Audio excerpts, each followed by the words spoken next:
Attention les gars, pas de blague. Le match nul concédé par les Bleus en Biélorussie oblige l'équipe de France à remporter son premier match à domicile des éliminatoires de la Coupe du Monde. La Bulgarie est à Paris où elle n'est plus revenue depuis le 17 novembre 1993. C'était il y a 23 ans. Le souvenir d'Emile Kostadinov a plané toute la semaine sur Clairefontaine, mais l'équipe bulgare de ce soir ne compte pas dans ses rangs un Stoichkov ou un Lechkov. La France de Griezmann, Pogba, Varane partira favorite à elle de vaincre et si possible avec la manière. C'est la feuille de route de ce France-Bulgarie. Bonsoir François Pinet. Bonsoir, il n'y a pas de Stoichkov, mais il y a un Kostadinov qui ne sera pas sur le terrain. C'est fou d'ailleurs. C'est l'homonyme de Émile, il n'a rien à voir. Non, c'est juste un homonyme, rien d'autre. Nous, voilà. En revanche, c'est le vrai Dominique Grimaud. C'est le vrai ce soir. C'est le vrai. C'est pas l'hologramme. Qui était là en 93 déjà. Qui était là, Dominique Grimaud est là, bien évidemment. Ça va très très bien. Le même également Jean-Luc Haribard. Bonsoir Pascal, bonsoir à vous. Et puis notre camarade Samuel Lobé qui est là, bonsoir. Bonsoir Pascal, bonsoir à tout va bien. Nickel. On attend Gilles Verdez qui viendra notamment pour la mi-temps et le débrief. Et on va tout de suite partir pour le Stade de France, peut-être rejoindre Olivier Le Foll, puisque c'est ce soir que Saint-Denis, évidemment, va vivre ce match important pour les Bleus. Bonsoir Olivier, est-ce que vous avez la composition de l'équipe de France ? Bonsoir Pascal, bonsoir à tous. Oui, j'ai la compo, c'est la même que celle que je vous donnais hier soir. Elle est conforme à ce qu'on a pu observer lors de la dernière mise en place à huis clos. 4-2-3-1 avec Gamero en pointe, c'est l'information de la soirée. Didier Deschamps qui va essayer de faire fonctionner les automatismes qu'ils ont pu commencer à travailler en club avec Griezmann à l'Atlético Madrid évidemment. Donc 4-2-3-1, Lloris évidemment qui retrouve son brassard et sa place dans les buts après sa blessure. Pareil pour Sagna dans son couloir droit. À gauche, Layvin Kurzawa le Parisien, la charnière évidemment classique Varane Koscielny, c'est Matuidi qui accompagne Pogba au milieu de terrain et puis donc je vous le disais Antoine Griezmann avec à sa droite Moussa Sissoko, l'homme de la finale le 10 juillet dernier face au Portugal, finale perdue évidemment on s'en souvient, à sa gauche Payet et puis devant Kevin Gamero, 3 buts en Liga et 3 passes décisives pour Grisi. On espère que ça va marcher aussi bien entre ces deux-là ce soir parce qu'il n'y a rien d'autre à envisager que les 3 points. Haribard, c'est fou, les risques qu'a pris Didier Deschamps, simplement 2 récupérateurs. Quelle équipe offensive! Ouais, c'est vrai que j'aime bien mon petit Kanté. Moi, il n'est pas là, il joue pas ce soir. Ah oui, on va pas jouer avec 3 récupérateurs face à. Il aurait pu jouer à la place de Matuidi, oui, que j'aime bien aussi, mais il y a match. Il y a match entre les deux. Pogba va mieux, donc oui, pourquoi pas. On attend toujours qu'il ait ce rôle de vrai leader, de vrai leader de jeu. Pardon. Il va mieux que quand Pogba. J'ai toujours l'impression que c'est le même, moi, depuis des mois. Ben moi aussi. Non, il va mieux. Il va mieux. Il va mieux. Il a fait les 2 derniers matchs avec Man United sont plutôt plus performants qu'avant. Ouais. Bon, on a une série de questions à vous poser ce soir. Et la première question qu'on va poser, c'est est-ce que la victoire est obligatoire? Alors, François, la réponse est oui, évidemment. On va vous le dire, la réponse est oui. Voilà. C'est pas que la question est idiote, mais forcément, la question se pose pas puisque la France a fait match nul contre la Biélorussie. En Biélorussie, on peut considérer que la France a perdu des points sur ce match, 2 points avec ce match nul. Du coup, il faut absolument gagner à domicile face à la Bulgarie, qui apparaît comme l'une des 2 équipes les plus faibles du groupe avec le Luxembourg. On reviendra sur le niveau bulgare, mais vous le voyez, avec ce résultat, il faut absolument gagner pour être dans le premier, parce que le premier se qualifie directement pour l'Euro, on le rappelle. Et cette question que vous avez qualifiée de bête a été posée toute la semaine à Hugo Lloris et à Didier Deschamps. On va écouter à l'instant. Dès demain, il faudra prendre les points pour pas se mettre en difficulté et surtout il ne faut pas attendre d'être en difficulté pour réagir. Donc ce sera à nous d'agir. C'est une route longue puisqu'il nous reste 9 matchs, mais on est au 2e. Évidemment que on est déçu par rapport au fait de ne pas avoir pris ces 3 points sur le premier match. Mais même si on les avait pris, on serait dans la même obligation de les prendre demain. Qu'après, sur les derniers matchs, il est possible d'avoir des jokers, pas des jokers. Je ne pense pas à ça aujourd'hui. C'est surtout prendre les points qui sont là et ces 3 points sont importants pour nous. Alors c'est la 4e saison, si je compte bien, de Didier Deschamps qui commence. J'ai toujours le sentiment qu'on attend mieux de cette équipe de France, Dominique. quel manque encore, et pourtant l'Euro est passé, d'un vrai match de référence et surtout d'un jeu qui nous emballerait enfin. Oui, enfin, on ne va pas être sévère non plus. Il y a encore, quand Didier a pris cette sélection classement FIFA était au-delà de la 20e place. Elle se trouve aujourd'hui dans le top 10. C'est vrai qu'on a toujours en travers de la gorge cette défaite en finale face aux Portugais. Mais malgré tout, on a eu quand même, on s'est régalé. Non, le match de référence, c'est peut-être contre l'Allemagne. La demi-finale. Match de référence, il y en a un. La demi-finale contre l'Allemagne. Et vous pouvez même pas dire ça. Moi, j'ai lu l'interview de Gourcuff et j'étais complètement d'accord avec lui pour le coup durant cet été où il disait que la première mi-temps, c'est pas un match référence. T'as beaucoup de chance. Bon, il est gagnant. Moi, je suis d'accord avec vous, mais ce que je veux dire, c'est qu'il y a très peu d'équipes qui ont de sélection, qui ont une stabilité dans leur jeu. Parce que les équipes que vous avez vues à cet Euro, qui ont été bonnes, si vous les avez vues pendant les qualifs, ils ne vous auraient pas enthousiasmé plus que ça. Moi, je pense qu'il ne faut pas s'attendre à ce que cette équipe de France ait un style de jeu et une marque, mais il faut s'attendre à ce que cette équipe de France soit capable d'aller loin dans toutes les compétitions et qu'elle ait des résultats. Mais l'Italie, par exemple, a une marque. L'Italie, je trouve, a un vrai style. Non, mais l'Italie que j'ai vu à l'Euro. L'Allemagne, elle a une marque et un style. L'Espagne avait une marque et un style, mais qui ne marche plus aujourd'hui. Mais si vous regardez les autres nations, très peu ont un style sur la durée. Olivier est évidemment au Stade de France. Olivier, ce qui est intéressant, vous suivez, je rappelle, l'équipe de France, c'est qu'après le match de Biélorussie, il y avait de la colère en zone mixte après le match nul. Oui, vous savez, Pascal, la zone mixte, il faut l'expliquer aux téléspectateurs, c'est l'endroit où les journalistes attendent les joueurs qui défilent pour recueillir leurs réactions. Et après le 0-0 dans la grande banlieue, on va dire, de Minsk, je peux vous dire que les mâchoires étaient serrées, très peu se sont arrêtés. Ça voulait dire vraiment qu'il s'agissait d'une contre-performance. Le point pris en Biélorussie n'était pas suffisant. Ça a été aussi le discours de Didier Deschamps. Donc ça met encore plus en lumière ce match face à la Bulgarie à domicile. Il faut gagner et rien d'autre parce que sinon ça va commencer pas la crise, mais on va commencer vraiment à être dans le dur. Ah non, mais ça serait la crise, Olivier. Si ce soir l'équipe de France perd contre la Bulgarie, c'est une contre-performance cinglante. Ouais, même pas envisageable. Ah oui, pas envisageable. Ouais. Non, bon, pas envisageable. Victoire obligatoire, c'était notre premier chapitre. Le deuxième chapitre, c'est Gamero a-t-il le niveau international? Oui. Et là, la question se pose puisqu'il n'a pas retrouvé l'équipe de France, il n'a pas joué en équipe de France depuis 5 ans. Voilà, la dernière titularisation, c'était il y a 5 ans. Il a joué contre la Biélorussie, il était entré en jeu, mais la dernière fois qu'il avait été titulaire, c'était il y a 5 ans, le 11 novembre 2011. Les États-Unis. Vous voyez, contre les États-Unis, exactement. 9 sélections seulement, alors qu'il a déjà 29 ans. C'est donc sa 10e ce soir pour Kevin Gamero, qui a joué avec l'équipe de France à l'époque où il était avec le Paris Saint-Germain. Didier Deschamps, qui n'a jamais fait appel à lui, alors qu'il avait plutôt des statistiques honorables avec le FC Séville pendant 3 saisons. Mais regardez cette autre statistique. Pourquoi on se pose la question du niveau international de Gamero? C'est parce qu'en Ligue des Champions, il n'a joué que 10 matchs seulement avec le PSG, avec Séville et avec l'Atlético cette saison. D'où notre question qui nous semble, à nous en tout cas, légitime. Est-ce que vous la trouvez légitime? Il est là aussi par défaut, en clair? Il est là parce que Giroud n'est pas là? Alors oui, un petit peu parce que Giroud est pas là. Un petit peu ou beaucoup? Si Giroud était dans le groupe, il serait titulaire? Il aurait été, je pense, en balance avec Gignac. Parce que, mais il ne serait pas titulaire ce soir? Non, je pense pas. Non, je pense pas. Donc un peu par défaut, pour répondre à la question, je suis d'accord. Oui, un peu par défaut.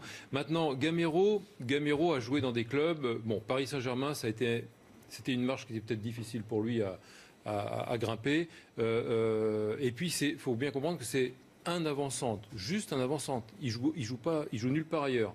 C'est un avant-centre. Et c'est un avant-centre spécifique. C'est-à-dire qu'il n'aime pas jouer dos au but. Il n'aime pas avoir être marqué.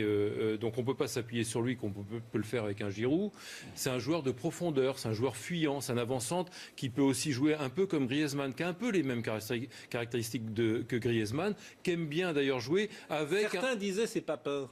Non, oui, alors c'est un joueur fuyant qui aime la profondeur, qui est vif, mobile, technique, un peu comme Griezmann. Ces deux-là s'entendent bien. S'ils se retrouvent ensemble aujourd'hui, c'est parce que Simeone, qui l'a bien vu à Séville, réussir à Séville, donc a constaté que ces deux-là pouvaient s'entendre. Ils s'entendent très bien. Il y a Torres qui de temps en temps joue, avec l'un ou avec l'autre. Donc Gamero comme choix d'avant-centre, c'est un choix plus de complicité et de connivence avec Griezmann qu'un choix de véritable numéro 9. Et la question qui est posée, est-ce qu'il a le niveau international, oui ou non, Samuel Lobé? On peut en douter un petit peu, vu qu'il n'a pas été titularisé auparavant par les autres sélectionneurs. Je pense que c'est un bon avant-centre. C'est un très bon avant-centre qui est capable de marquer des buts ce soir. Maintenant, je pense qu'il bénéficie du fait que d'autres joueurs ne soient pas là. Il a sa place dans un groupe élargi. Mais pour être à la pointe de l'équipe de France quand tout le monde est là, je pense qu'il lui en manquera un peu toujours. Alors ce qui peut remplacer ça, c'est la relation qu'il aura avec Griezmann. Hein. On va écouter d'ailleurs ce que dit Didier Deschamps élogieux sur Kevin Gamero. Kevin sort de très très bonnes saisons avec Séville. Là, il vient dans un club où lui aussi il y a beaucoup plus de concurrence, mais c'est normal, c'est l'Atlético Madrid. Mais il fait un bon début de championnat. Très mobile, très bon dans ses appels de balles, intéressant parce qu'il est capable d'offrir des solutions sur la profondeur et surtout il a une très bonne efficacité pour un attaquant. C'est une qualité importante. Hashtag 20h Foot, vous pouvez réagir comme Philippe avec son chapeau qui nous dit, pour moi, la compo de l'équipe de France de ce soir est celle du futur. C'est l'idéal, c'est sans doute pas l'avis de Didier Deschamps quand même, Olivier Le Foll, parce que vous confirmez, si Giroud avait été présent ce soir, apte ce soir, Gamero n'aurait pas joué. Il aurait peut-être été dans le groupe, mais il n'aurait pas été titulaire, ça c'est quasiment une certitude, parce que comment faire autrement avec Giroud qui a des statistiques impressionnante avec l'équipe de France sur ses derniers matchs. Il a fait un Euro très convaincant. C'était impossible de s'en passer. C'est l'occasion qui fait le larron. Giroud est absent, donc on en profite pour mettre Gamero. C'est peut-être Gignac qui aurait fait les frais de la présence de Giroud ce coup-ci. Mais encore une fois, moi, ce qui m'étonne, c'est de voir qu'on est déjà en train de se projeter sur le futur de l'équipe de France. Gamero, Griezmann, parce qu'ils jouent ensemble à l'Atlético. Voilà. Et on a tendance à balayer Giroud assez vite. Encore une fois, il y a l'ombre de Karim Benzema qui pèse au-dessus de tout ça, évidemment. Mais vraiment, Olivier Giroud n'a jamais déçu en équipe de France durant ces derniers mois. Et c'est quand même relativement injuste. Ce qui a peut-être été décisif pour Deschamps, c'est que ce tandem existe déjà. Les bonnes ondes de la 2G à l'Atlético à Madrid, ça marche bien entre les deux. Et effectivement, ça se confirme en statistique.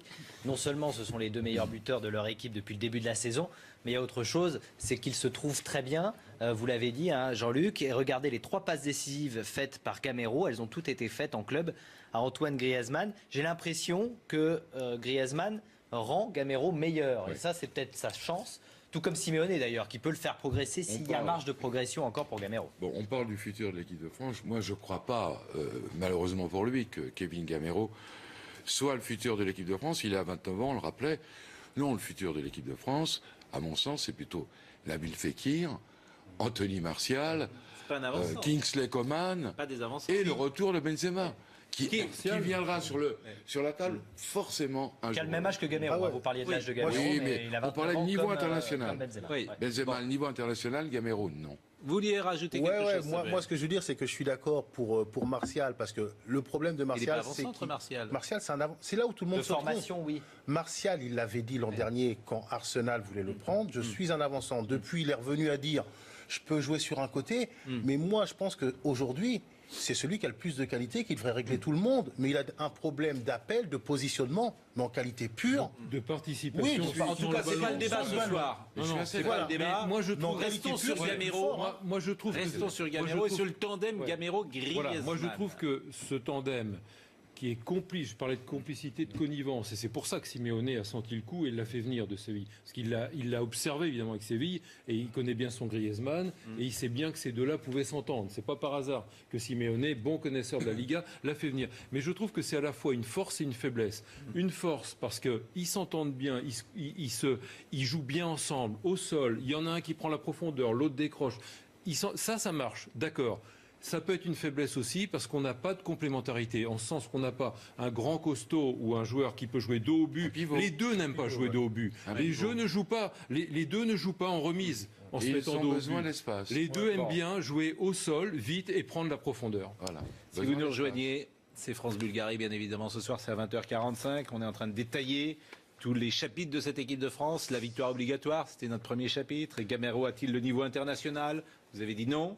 Vous avez dit non? Ah non, j'ai pas dit non. Non. Il peut faire des bons matchs. Il n'a pas joué dans les grands clubs pour pouvoir être évalué. Vous avez dit quoi alors? Vous avez dit oui? Moi, je trouve que c'est intéressant. Et c'est intéressant son efficacité avec l'Atlético. Jamais oui ou non. Vous n'avez pas dit oui ou non? Non, Ma question est bête, mais la réponse est... l'efficacité qu'il montre avec l'Atlético prouve qu'il peut jouer dans un grand club et être efficace dans un grand club. Alors la troisième question que je vous pose, qui est une question un peu récurrente, pardonnez-moi, Pogba est-il surcoté? Oui, alors la question a été posée d'ailleurs par nos confrères de France Football. On vous montrait cette une hier. C'est vrai que là, il tape dur sur Pogba. Vous allez nous dire si vous trouvez que ça va trop loin. Pogba en est si loin avec ses phrases. Il ne progresse pas dans le jeu. Il n'a pas de match référence. Il n'est pas un leader. On avait même évoqué l'interview de Paul Scholes, l'ancien joueur de Manchester United, qui donnait un conseil à Pogba. Simplifie ton jeu, Paul. C'est vrai que Pogba, en équipe de France, si l'on voit ses statistiques, c'est 40 sélections. Ça sera la 41e ce soir. À 23 ans, c'est déjà énorme. 6 buts pour Pogba. Il est devenu, on le rappelle, le joueur le plus cher de l'histoire avec son transfert à 110 millions d'euros à Manchester United.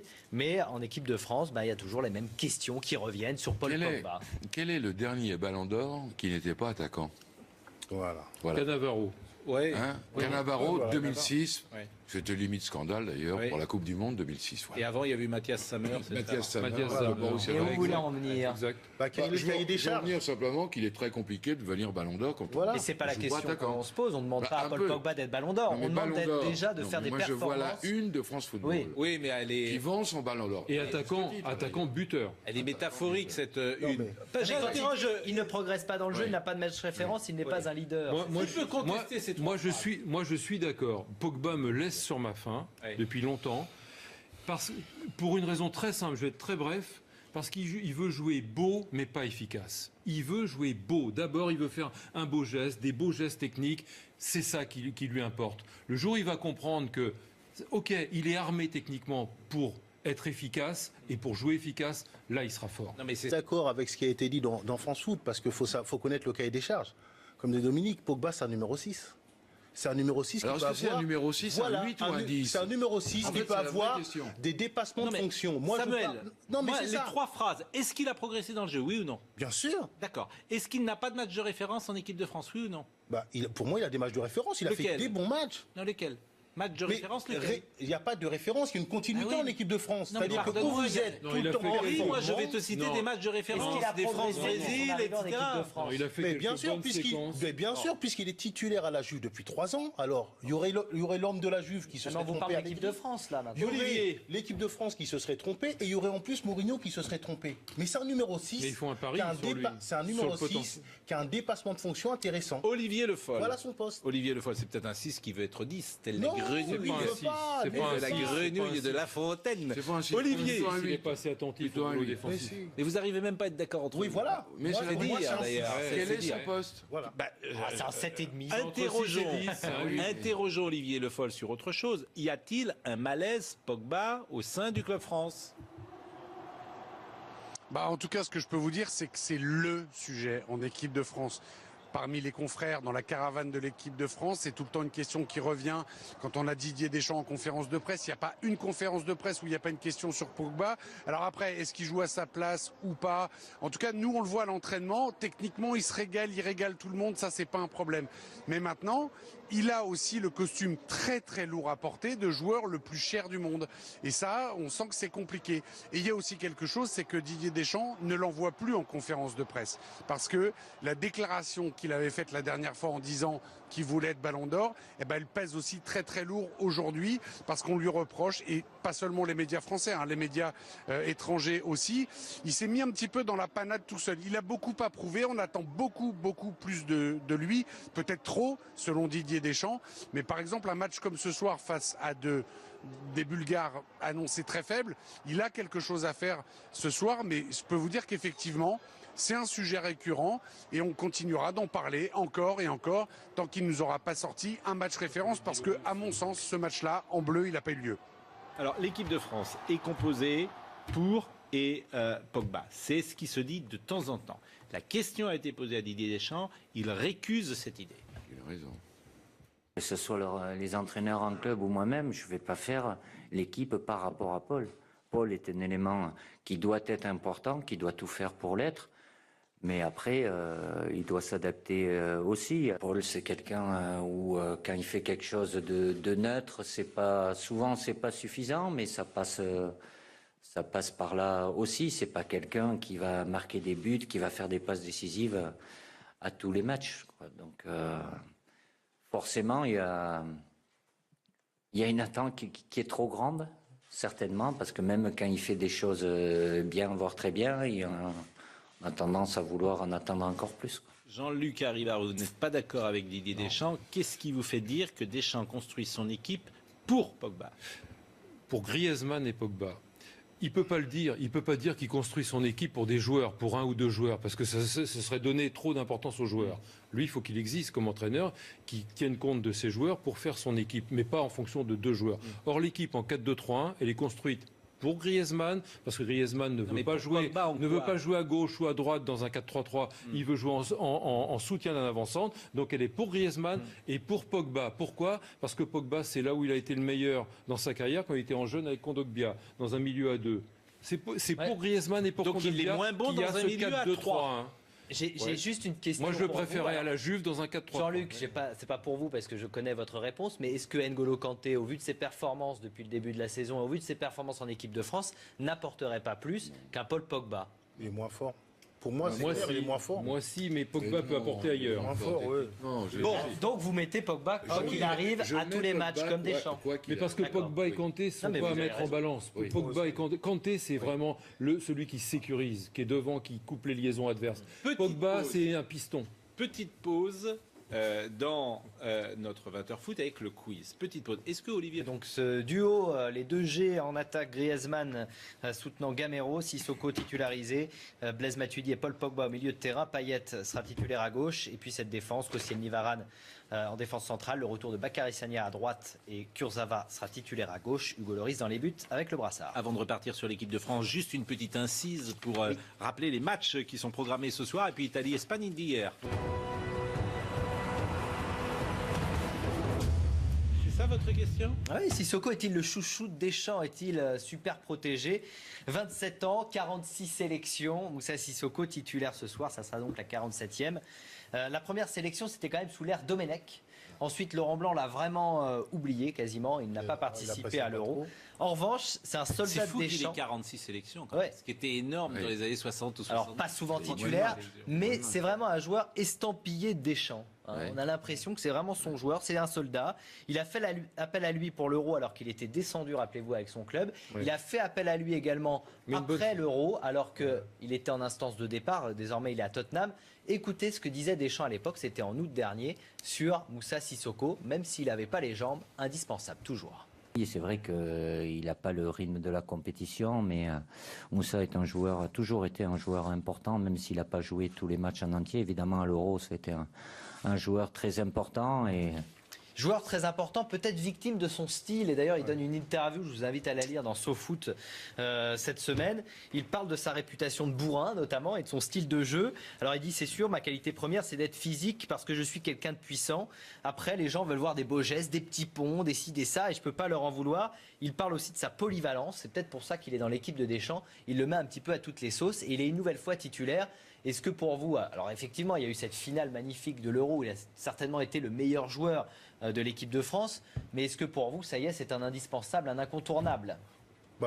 Moi, je pense que c'est un incontournable au niveau du groupe. Déjà, parce que Deschamps, c'est quelqu'un qui accorde sa confiance au bout d'un certain temps, mais quand il la donne, il la reprend pas. Donc c'est un homme de confiance du Didier Deschamps, comme tous les 23 joueurs qu'il a sélectionnés. Et après, je dois vous dire qu'au niveau de ses performances, il m'a surpris lors de l'Euro parce qu'il a été très bon. Ça, c'était la vraie bonne trouvaille de Didier Deschamps. Mais j'ai trouvé aussi, quelquefois, très bon dans le jeu, meilleur que ce que je ne pensais. Donc, c'est pas qu'il est le chouchou, c'est qu'il a gagné sa place, c'est qu'il s'est aussi amélioré, c'est qu'il a progressé. Parce que moi, personnellement, je l'attendais pas à un niveau aussi fort, Sissoko. Il m'a surpris. C'est vrai, moi je suis assez d'accord avec vous. Je voudrais juste faire une petite parenthèse. Il est de Aulnay-sous-Bois, Sissoko. Il revient très souvent et on nous écoute beaucoup à Aulnay-sous-Bois. Donc le 9-3. Exactement, tous ceux qui nous écoutent ce soir. Vous savez que c'est un joueur que j'aime bien. Moi, j'avais plaidé pour qu'il joue plus tôt, et même éventuellement arrière droit. À l'époque, on recherchait un arrière droit costaud. C'est pas un bourrin, c'est un joueur qui a de la technique, qui amène de la puissance, de la perforation, et qui amène ça sur un côté qui était sinistré, le côté droit en équipe de France. Et c'est d'autant plus important d'avoir un joueur comme lui qui occupe bien ce côté et qui en plus se replace et vient bosser au milieu pour aider par exemple un Pogba. Non, mais alors il a retourné l'opinion. Non mais c'est pas Fekir. Il a retourné l'opinion, voilà, parce qu'à l'époque, souvenez-vous, au moment de la liste, on parlait d'Hatem Ben Arfa et certains disaient on peut prendre Ben Arfa plutôt que Moussa Sissoko. Ça c'est vrai, ouais. Parce que pour le coup, il a pas bonne Sissoko presse, il est un peu victime il a bon de esprit. son jeu, de son jeu un peu physique, un peu puissant. Il a bon esprit et Didier Deschamps le sait. 2, il n'est jamais décevant. Il ne déçoit jamais avec les Bleus. Durant l'Euro, pour le coup, il n'a jamais déçu. Non, mais même, Non, même en 2014, il avait été correct. Là en plus, il est d'autant plus indispensable que c'est un problème d'équilibre et de complémentarité. On a des petits joueurs techniques et mobiles, Payet, Griezmann, Gamero. Il faut du costaud aussi. Non, mais vous voyez, Olivier. ça ressemble quand même à l'équipe Deschamps. Quand je vous disais que Laurent Blanc l'avait un peu snobé, Deschamps, lui, c'est vraiment son style de joueur. C'était pas le style de Blanc. Maintenant, on a un côté droit fort. Menez, Nasri, etc. Olivier Le Foll, Sissoko, est-ce qu'il vous a plu? Oui, il m'a plu en finale de l'Euro. C'était le meilleur joueur français, tout le monde l'a vu. C'est vrai que c'est un petit peu étonnant parce qu'avec son parcours en club qui n'a pas été aussi flamboyant que celui de certains de ses coéquipiers en équipe de France, il est toujours là. C'est un homme de Didier Deschamps, à n'en pas douter. Vous savez comment ses coéquipiers l'appellent en équipe de France? Le fils à Didier, parce que on a l'impression que quoi qu'il se passe dans sa carrière, il sera toujours en équipe de France. C'est vraiment un homme de base parce qu'il est puissant, parce que c'est une teigne au milieu, parce qu'il fait les efforts défensifs aussi, et Didier lui fait vraiment confiance et c'est quelqu'un sur qui il s'appuie vraiment continuellement. On a bien vu au dernier rassemblement, il faisait partie du groupe France alors qu'il jouait plus avec Newcastle, il était en instance de transfert. Et ben malgré ça, il a rejoint le groupe de l'équipe de France en Biélorussie. C'est quand même un signe très très fort et c'est vraiment un homme de base de Didier Deschamps. Merci Olivier Le Foll. On vous retrouve évidemment à la mi-temps. Allez vous placer dans le Stade de France. Couvrez-vous parce que c'est le début de l'automne. Il fait un petit peu frais, un petit peu frisquette ce soir au Stade de France. Et nous, on va continuer, on va même conclure cette question Pinet. Avec la réponse, Sissoko chouchou de Deschamps, on est tous visiblement d'accord pour le dire. Même dans le groupe France, Olivier nous le disait, ils en parlent un peu comme tel. 65% de oui et 35% de non. Il y a une autre question, Pascal, vous l'avez peut-être vu sur Twitter. Marie Etlolo qui nous dit est-ce que François Pinet est le chouchou de Pascal Pro? Oui. Ah mais vous n'êtes pas obligé de le dire en direct. Hein. Non mais chouchou, Combien de temps mais ça bon. dure, votre Pas tous les soirs. On est ensemble depuis très longtemps. Bon, Julien va être jaloux. Ah oui, Julien, la Bulgarie, c'est votre chouchou. notre dernier thème. La Bulgarie, dont l'ambassade n'est pas place Vendôme, mais la Bulgarie est un adversaire trop facile. Est-ce que c'est trop La facile? En Bulgarie. tout cas, c'est le 74e pays au classement FIFA. L'équipe de Bulgarie qui a remporté son premier match de qualification 4-3 à Sofia, hein, à domicile contre le Luxembourg, avec un but marqué dans les arrêts de jeu pour la victoire. Le sélectionneur, on l'entendra, Pitar Upchev, qui est arrivé seulement il y a une semaine. Donc on verra s'il y a de la nouveauté dans cette équipe bulgare. Peu de références, il a entraîné que seulement en Bulgarie. Et puis, ce que l'on peut dire sur les Bulgares, c'est que la dernière compétition internationale, c'était l'Euro 2004, donc c'est une génération un peu creuse. Exactement. On va en parler avec Dominique, qui a bien connu la Bulgarie jadis, mais Guy Stéphane analyse. Mais oui, parce que c'était une grosse équipe dans les années 70. Écoutons Guy Stéphane. C'est une équipe qui est disciplinée, une équipe qui est joueuse. Par contre, évidemment, les joueurs ne sont pas très connus en France. Même si 3 joueurs ont joué contre le Paris Saint-Germain il n'y a pas très longtemps. 3 joueurs de Ludogorets. Ce sont des bons joueurs de foot. Ce sont des joueurs qui sont assez disciplinés et qui ont pas mal de créativité dans leur jeu. Maintenant, il y a un élément qui a changé, c'est que le sélectionneur n'est plus le même depuis la semaine dernière. Donc, il faut s'attendre peut-être à des bouleversements sur le plan tactique. Ça fait vraiment partie des nations qui se sont effondrées sur le plan du football. Souvenez-vous, dans les années 70, quand l'équipe de France... Même avant, il y avait des matchs d'appui, exactement. Et alors, aujourd'hui, ce n'est plus rien dans les années 70. Donc, on se souvient d'un match de Platini là-bas avec Monsieur Foot, hein, France-Bulgarie, quoi. C'est Bulgarie-France. L'équipe de France s'était qualifiée contre la Bulgarie au dernier match, en 78. On se souvient évidemment de Kostadinov. Et aujourd'hui, il ne reste plus rien. C'est vrai. C'est vrai. Pourquoi? C'est un peu le sens de ma question. Écoutez.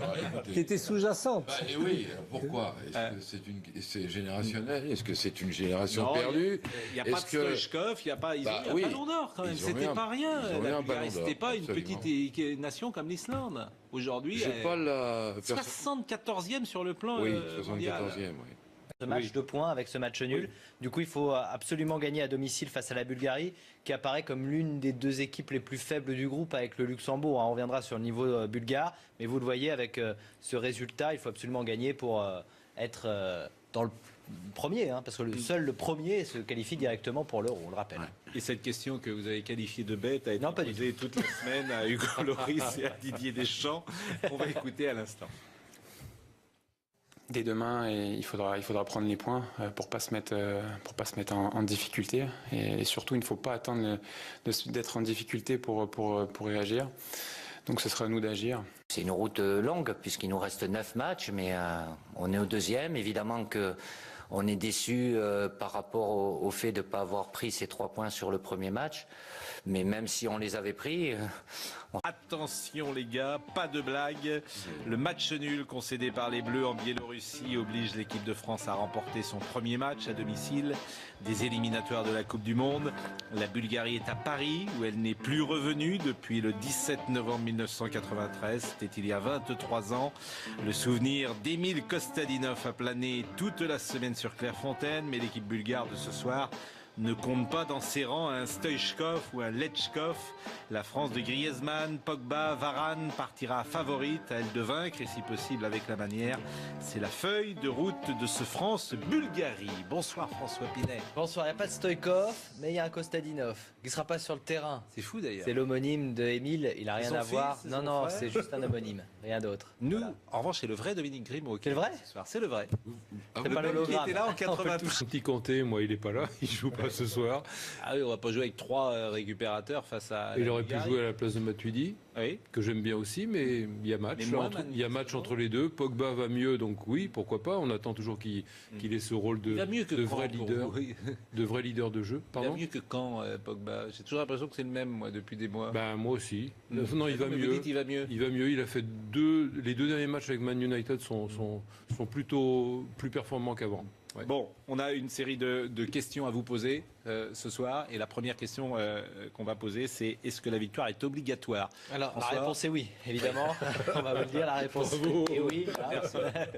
C'est pas que la question est idiote, mais forcément, la question se pose pas puisque la France a fait match nul contre la Biélorussie. En Biélorussie, on peut considérer que la France a perdu des points sur son... Pensé à travailler en club avec Griezmann à l'Atlético Madrid évidemment, donc 4-2-3-1. Lloris évidemment qui retrouve son brassard et sa place dans les buts après sa blessure. Pareil pour Sagna dans son couloir droit. À gauche, Lévin Kurzawa le Parisien. La charnière évidemment classique, Varane, Koscielny. C'est Matuidi qui accompagne Pogba au milieu de terrain. Et puis donc je vous le disais, Antoine Griezmann avec à sa droite Moussa Sissoko, l'homme de la finale le 10 juillet dernier face au Portugal, finale perdue évidemment, on s'en souvient. À sa gauche, Payet, et puis devant, Kevin Gamero, 3 buts en Liga et 3 passes décisives pour Grisi. On espère que ça va marcher aussi bien entre ces deux-là ce soir parce qu'il n'y a rien d'autre à envisager que les 3 points. Garibar, c'est fou, les risques qu'a pris Didier Deschamps, simplement 2 récupérateurs. Quelle équipe offensive! Ouais, c'est vrai que j'aime bien mon déjà qui était là, Dominique Grimaud est là, bien évidemment. Ça va très très bien. Le même également Jean-Luc Haribard. Bonsoir Pascal, bonsoir à vous. Et puis notre camarade Samuel Lollet qui est là, bonsoir. Bonsoir Pascal, bonsoir à tout va bien. Nickel. On attend Gilles Verdez qui viendra notamment pour la mi-temps et le débrief. Et on va tout de suite partir pour le Stade de France, peut-être rejoindre Olivier Le Foll, puisque c'est ce soir que Saint-Denis, évidemment, va vivre ce match important pour les Bleus. Bonsoir Olivier, est-ce que vous avez la composition de l'équipe de France ? Bonsoir Pascal, bonsoir à tous. Oui, j'ai la compo, c'est la même que celle que je vous donnais hier soir. Elle est conforme à ce qu'on a pu observer lors de la dernière mise en place à huis clos. 4-2-3-1 avec Gamero en pointe, c'est l'information de la soirée. Didier Deschamps qui va essayer de faire fonctionner les automatismes qu'ils ont pu commencer.